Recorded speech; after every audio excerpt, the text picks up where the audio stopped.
जय श्री राम। चलिए आगे बढ़ते हैं सुंदरकांड की अगली चौपाई की तरफ। तो अगली चौपाई है, सुनहु पवन सुत रहनी हमारी, जिमित जननी महु जीव विचारी, तात कबहु मोहि जानी अनाथ, करी है कृपा भानुकुलनाथ। अब यहाँ पर विभीषण जी हनुमान जी से कहते हैं कि हे हनुमान, मैं इस जगह पर इस तरह से रहता हूँ जिस तरह से दांतों के बीच में जीभ रहती है। मतलब कि दांतों और जीभ के बीच कोई समानता नहीं होती, जीभ एक अकेली होती है जिसका कोई साथी नहीं होता। तो विभीषण जी की विचारसरणी अलग होने के कारण वो सबसे भिन्न है, फिर भी उनके अंदर उनके बीच में रह रहे हैं, ये इस संदर्भ में कहा गया है। तो विभीषण जी हनुमान जी से पूछते हैं कि क्या कभी रघुकुलपति मुझ पर कृपा करेंगे मुझे अनाथ जानकर।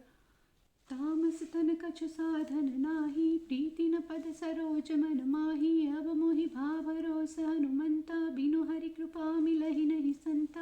यहाँ पर विभीषण जी हनुमान जी से कहते हैं कि हे हनुमान, मेरा तामस शरीर है जिसकी वजह से मुझसे कुछ नहीं बन पा रहा है, लेकिन आज मुझे भरोसा हो गया कि हरि की कृपा के बिना संत नहीं मिलते।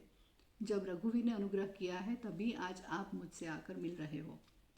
यहाँ हनुमान जी उनसे कहते हैं कि सुनो विभीषण, प्रभु की यही रीत है कि वो अपने सेवक के ऊपर सदा प्रीत करते हैं।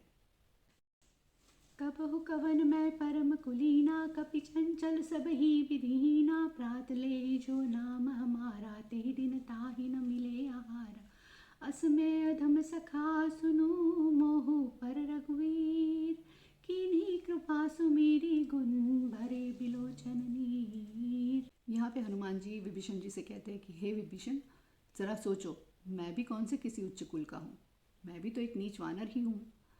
हम वानरों के बारे में अगर कोई सुबह सुबह बात करे तो उसे खाना भी नसीब नहीं होता। ये तो श्री रामचंद्र जी की कृपा है जो मैं उनका काम करने में सक्षम हुआ हूँ। अब दोनों रामचंद्र जी के गुण में मग्न हो जाते हैं और दोनों की आंखों में पानी भर आता है। जानत हूँ अस स्वामी बिसारी, फिरहि तिखाहि न होई दुखारी, ए भी दिखहत राम गुण ग्रामा, पावा निर्वाच विश्रामा।